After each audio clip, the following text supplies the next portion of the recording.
Gandang araw mga kaibigan.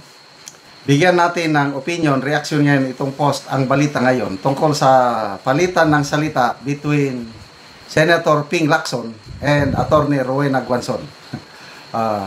Klaro dito, grabing patutsada, grabing supalpal.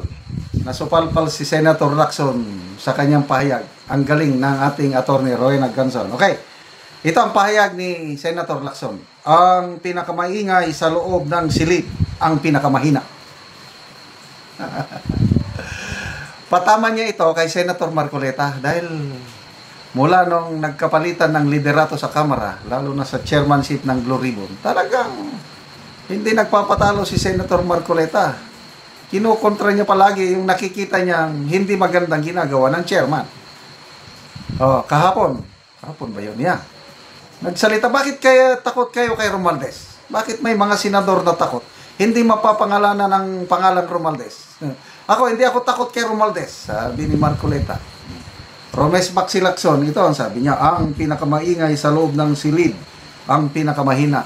Tapos sabi pa niya, dinagdagan pa niya na it is best to ignore and make him stand on an empty platform. Hindi na lang daw niya pansinin.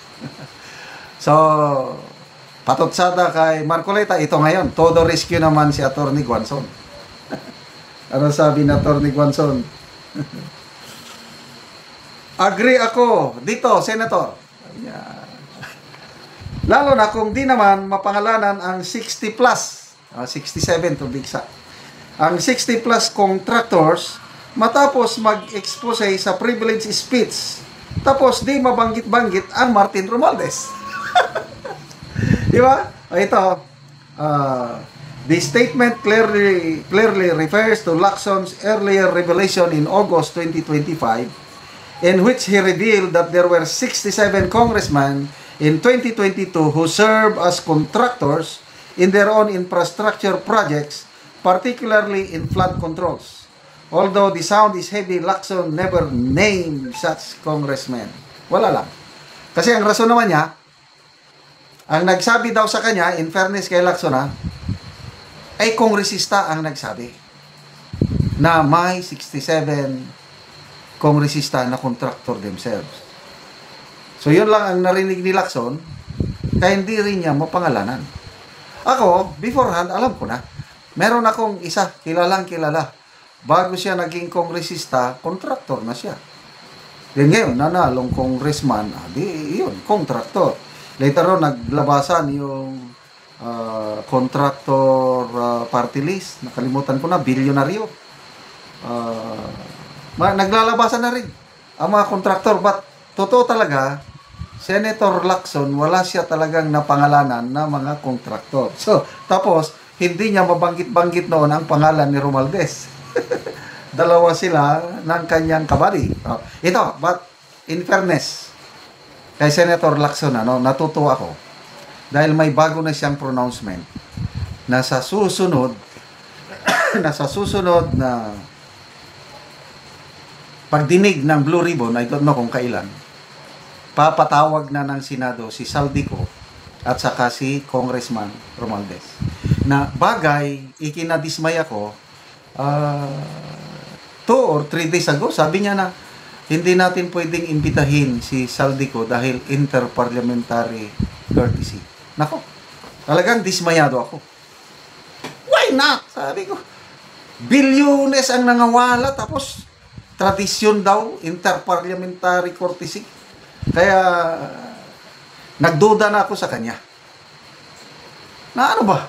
Meron ba silang kinakatakutan? Bakit ayaw imbitahin? O ngayon, bagong pamahayag niya, siguro napag-isip-isip din niya. Iimbita na, hindi lang Saldico, pati si Martin Romualdez. So si Saldico, dahil resigned naman, civilian na siya, wala nang kailangang extend na interparliamentary courtesy. Kung hindi daw mag-attend si Saldico, cite in contempt. Ang problema ngayon, kahit i-cite in contempt mo pa ng ilang beses, nasa ibang bansa. Ayaw niyang babalik. Maikukulong mo ba? Magkakaroon ba ng accountability? nawala na. Tapos, resign na ako, ibakit ko na yung office ko, bahala na yung aking party list, ako Bicol, na magpili ng nominee para papalit sa akin. Parang ganun lang. Parang walang nangyari. Nag-resign siya para hindi na siya hahabulin. Ganun ba yun? Mabuti na lang itong si Congressman Duke Prasco ng Cebu. Nagsalita. Hindi pwede.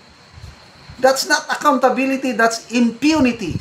Dapat imbestigahan ng ako Bicol na kung kinakailangan i-disqualify yung party list na yan dahil yan ang vehicle, yan ang ginamit, party list na yan, para nawalan tayo ng bilyones. So tama si Congressman Duke Prasco. Romualdez, pinapa-attend, kunuhay, imbitahan. Well, imbitasyon. But how? But kung hindi mag-attend? Ano ang gagawin ni Senator Lacson? Yan ang challenge. I-cite in contempt? Palagay ko hindi. Alanganin nga silang imbitahan. Ngayon, iimbitahan na rin sa wakas dahil may mga nagreklamo. Isa na yung magreklamo si Senator Marcoleta. Kaya pasalamat tayo itong madaldal, maingay nga Senator Marcoleta. Tomi, gusto ko yung pag-iingay. Kasi kung hindi ka mag-ingay, lulukuhin na lang tayo habang buhay. No way. The power rests on the people, tayo po. Kaya mag-ingay po tayo, mag-comment kayo, mag-react kayo, angry, o kaya pagtawanan ninyo para maramdaman nila ang inyong sentimento. So, salamat, Senator tuloy. Senator sa 2028. Attorney, Senator Rowena Guanzon. Agree din ako sa iyo na bakit hindi mo pangalanan? Takot ba sila? I don't know. Salamat mga kaibigan sa inyong pagsubaybay sa ating channel.